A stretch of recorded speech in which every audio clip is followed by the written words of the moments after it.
Hello and welcome to Global Sanctuary for Elephants podcast, Global Rumblings. Global Sanctuary for Elephants, or GSE for short, is a non-profit organization with a mission to create vast safe spaces for captive elephants where they are able to heal physically and emotionally, often from very traumatic pasts. I'm your host, Nadia Mari, and I'll be taking you to the lush jungle of the Mato Grosso region in central Brazil, home of GSE's initial project, Elephant Sanctuary Brazil. Currently home to 5 female Asian elephants, lovingly referred to as the girls. Hello everybody, this is Nadia, your host speaking. Before we dive into today's podcast, a quick note that today's episode was recorded prior to the events at the Aalborg Zoo in Denmark and was originally scheduled for release on the 5th of November. However, we felt it was important to talk about the events of Denmark straight away. We hope you enjoy today's podcast. Hi everybody, welcome back and thank you for joining us again this week for a new episode of Global Rumblings. We hope you didn't miss us too much during our short break, but we are back and we'll be talking more about Pocha and Guillermina and how they unloaded at the sanctuary. So let's head over to Brazil to say hi to Kat and Scott. Hello you two. Hello, Nadia. Hello, Nadia. How are you? I'm fine. It's been a long time. I was having withdrawal symptoms. Yes, it's been a long time. Withdrawal makes us appreciate it all the more. I was just catching up on your newsletter, and it's the rain season has started. Yes, it's lovely, lovely, lovely. It was a late start to the rain season. Fire risk has been abated. Everyone's breathing better. The air is clear. The elephants are happy, nice and full of mud. We're starting to do a lot of foot trimming because their feet are nice and soft again, and everyone's doing exceptionally well. It's really a lovely time of the year. Oh, excellent.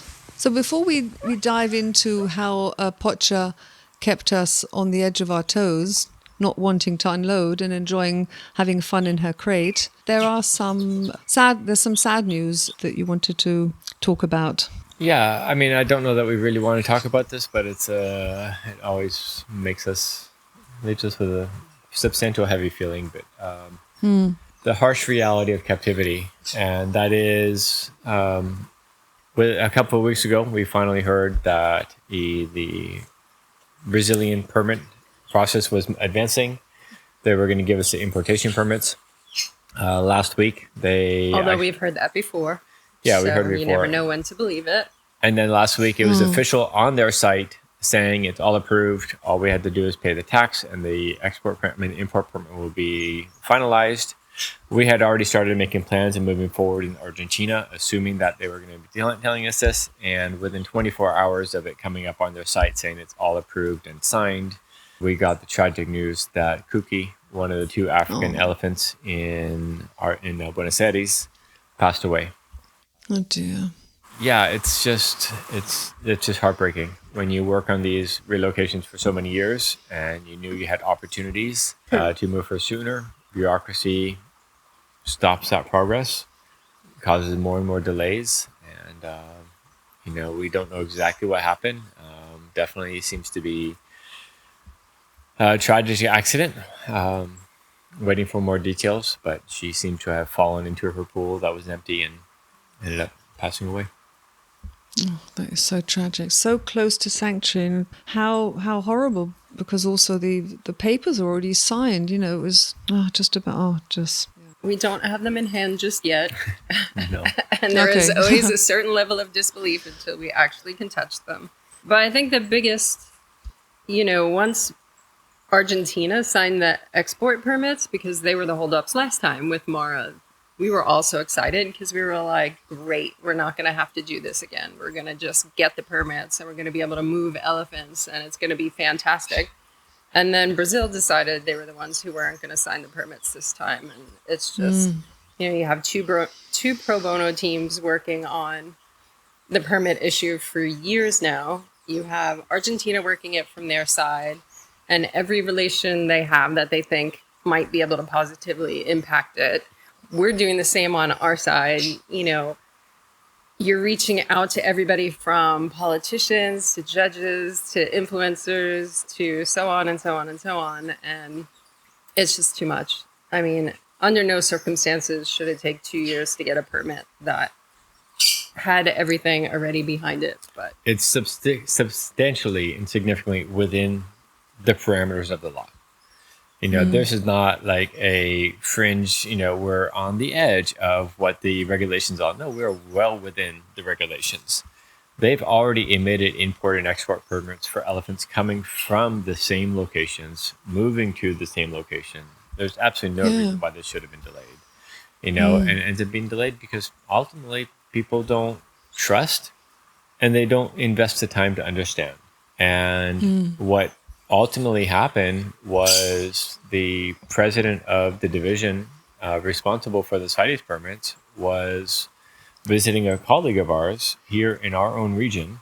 He didn't want to do an official visit here because it was on his holiday time. And he was visiting with her, and she is a very good friend of the sanctuary. She's a bird watcher and a naturalist and a conservationist and a tour guide. She also worked in some of the state agencies for years, so she understands the bureaucracy.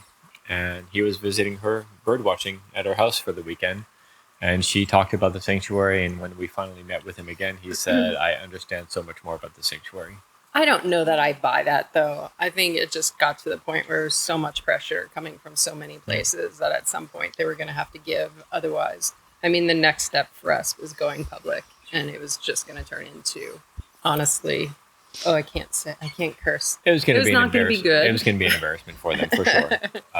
The writing on the wall was pretty clear.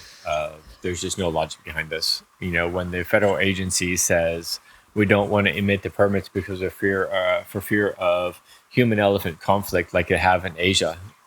Come on, or in Africa, it's ridiculous. They actually used examples in Asia. But the reason why I said that, they used examples from Asia, and this is just absurd.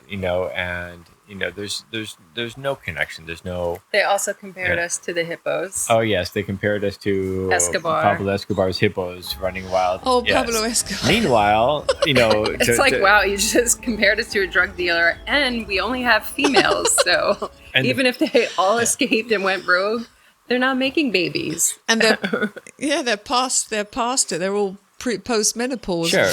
Well, Guille's not, but anyway. Oh my God, that is, we could talk for hours on that. It's just so frustrating because, I mean, as you said, you've been there for 10 years. You've already received elephants from Argentina. So what's the hold up? But before we get lost on, egos and politics and Vogons wanting to stamp off various permits, the permits for Pocha and Guillermina were stamped off. And after a 5-day trip, they arrived from Argentina. So yes, those papers at the time were issued at the sanctuary. So take us there, because Pocha made unloading very exciting. I remember falling asleep with my mobile in my hand and my husband coming in and saying, she hasn't got off yet. And then I picked up the next morning to see that she then did finally get out of her crate. But you were there, so tell the story. You were there too, Kat. I was there. You guys were all so tired after a while. It was slightly hysterical, but long trip. That was a long trip. So we were definitely a little weary at that point. Expected to come off a little bit faster than they did. A lot faster. We've talked about it before. Their life had nothing, really nothing, concrete walls, nothing. And you give them this new toy, and they don't know what sanctuary is when they get there. So they don't want to leave their new toy because it's the best thing they've had for Guille in her entire life.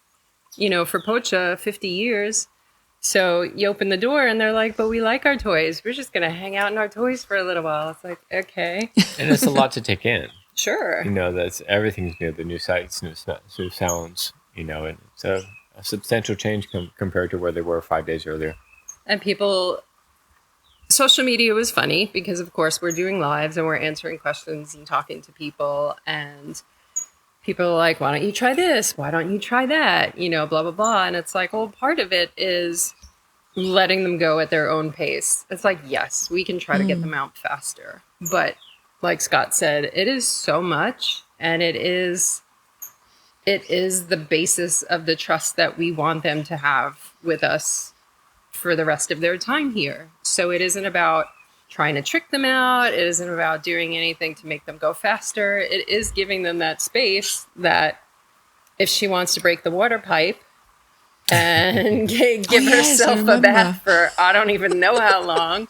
I mean, again, you're talking about an elephant who hasn't had dirt in 50 years. So being able to throw mud on herself was, again, the best thing that's happened to her in 50 years. It started to rain, so there's a lot of water that started collecting where she had already been digging out in the dirt a little bit. And when she dug the dirt a little deeper, because it's her first mud puddle that she's had forever, she found the drain pipe. And so when she drove the drain pipe, they're coming from the rain gutters, which means there's even more water coming in front of her. And she just had a blast. And it was really quite entertaining. I mean, it's nothing that's going to be catastrophic, something simple, easy to fix, but really wonderful to watch that play, that joy that something so simple brought her. Yeah, I mean, the expression on her face was just perfect. And it was like, if you want to take a while, you need to take a while. We can wait. There's no reason she doesn't have to be out in 10 minutes. We're not going to grab her by your ear and pull her out. I mean, it is giving them that space and that respect and allowing it to all be part of the process. But it was a long night and a lot of chatting on social media. It gave people an opportunity to ask a lot of questions. And a lot of people from the trip dozing off while standing in place. Because we had people laying down in the elephant kitchen, taking short naps. It was, the team was definitely tagging off a little bit there. But it was great to see, and then when they did come out, they actually, I don't remember who came out first. Pocha came out first. And then we actually... So what was Guille doing all the time? Then she was still on her crate on the lorry, wasn't she? No, we had taken her off, and we actually put her crate after a while when it seemed like Pocha was just going to take a while. We were like, well, let's give Guille an opportunity to come out. So we actually put her crate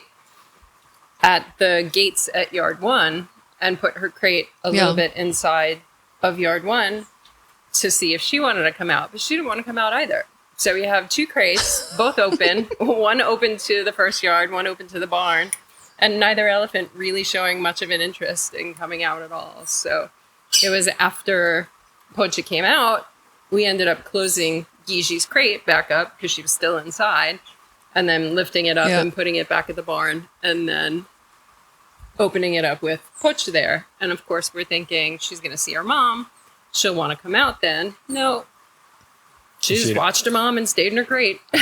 And then Pocha wanted to go in the crate. Yes, and then after a while, Pocha wanted to go in the crate, and Guille didn't want her to go in the crate. And that's actually what ended up getting both of them out, was this, my crate, and they both left. So we were like, okay, bye. But they had also, going back to this being a new toy, they had become somewhat possessive of them in Argentina. Oh, Guillermina was because very all of this was so toy. extended. Yeah, this was so extended. This had gone on for such a long time that the crates were there for substantially longer than they had been at the facility. So that became, their domain to a certain degree. So they were very comfortable in that. They liked their crates. Yeah. Loved their crates, and then, which is nice. It's actually a really nice element because it shows they're not just ready to run out of their crates, and that the 5 days on the trip was super stressful. No, it's like, this is home away from home. This is fun. Temporary. As long as they could bring the dirt into the crates, they were thrilled. Yeah. And the water pipe and the toys. I know. Yeah. I know supporters do ask this, but maybe to new listeners to the podcast or who don't know that much about elephants. Did Pocha and Guillermina then hear the other elephants, or would they feel them? Would they smell them? Not feel them, but I mean feel them not physically, but vibrationally.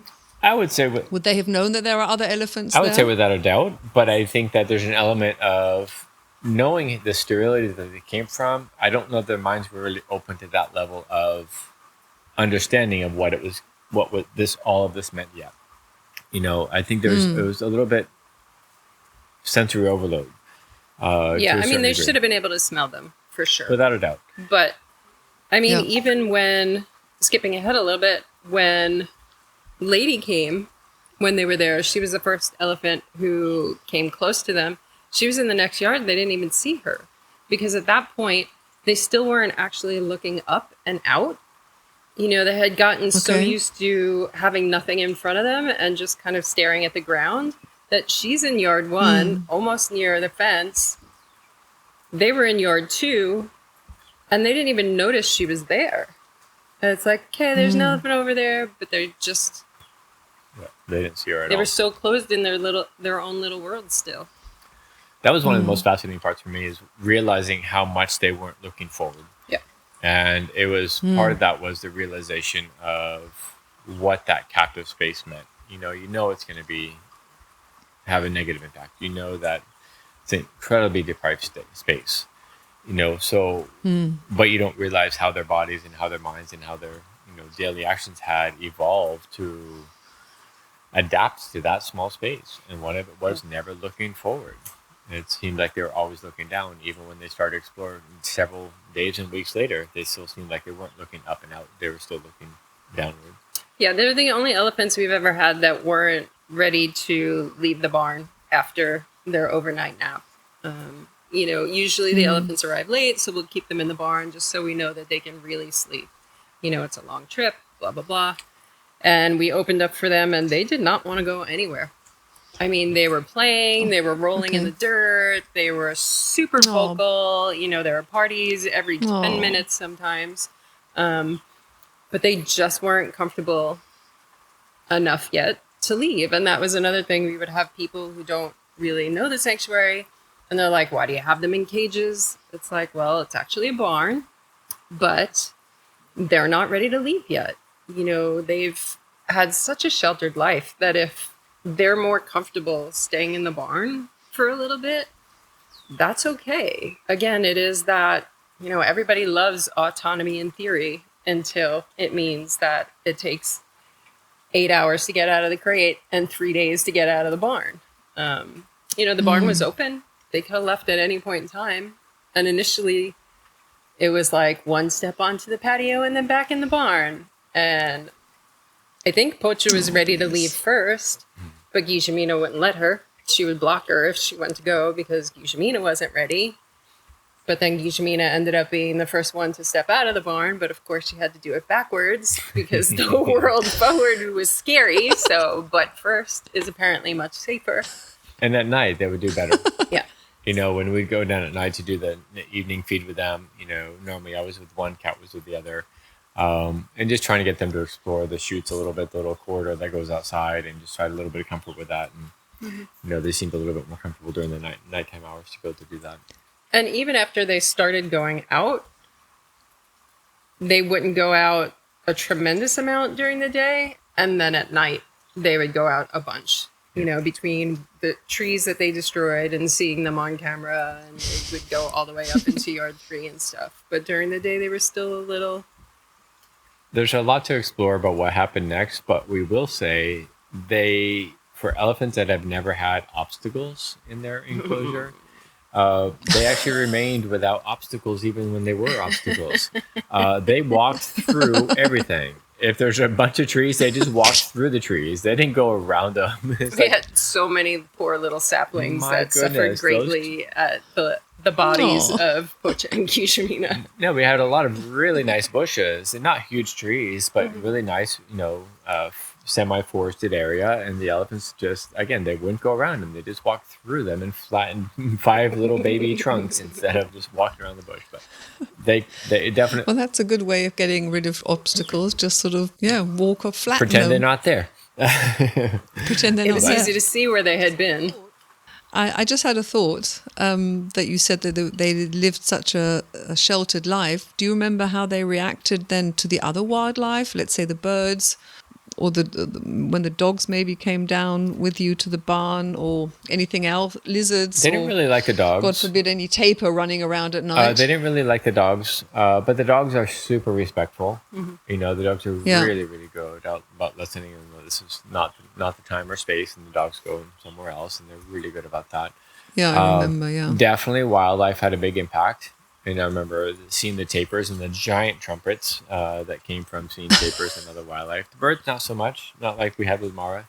But I think for them, again, they were still looking down at that point. Yeah. So it's just slowly starting to look up and lift their head up and seeing the world around them. So how long did it take for them to start looking up more? Is it also a physiological thing that they have to, I don't know, their neck muscles and their eyes and everything? So the whole position of their body has to change? Well, they used to put their trunks over the top of the wall all the time, and they would try to collect dirt from on top of the wall and throw it at people because that's what they did. At the zoo. But I still think there's definitely an element of retraining your body, what it means to function in a non-subterranean world. They are, in that pit, so they're having to retrain the body how to function in a normal world. I know we're running short on time. I actually want to go back to the permits for 1 second, if I can, Nadia. Because I don't want to leave people hanging, because we talked about, moving forward in Argentina, and I do want to let our listeners know things are moving forward. The Buenos Aires Zoo, EcoPark, and the government are absolutely remain fully interested in puppies coming to the sanctuary. Those pieces are being put in place. We don't have dates right now. There's a lot of logistics, as Kat had mentioned. Waiting till we have the permits in hand is a big element to make sure it's really coming through. All of that is moving forward. All the communities are moving forward. There's a lot of logistics. So we do have elephants coming on the horizon. We just don't have dates yet. But stay tuned. We're working towards it. And as soon as we know more, we'll let you guys know more.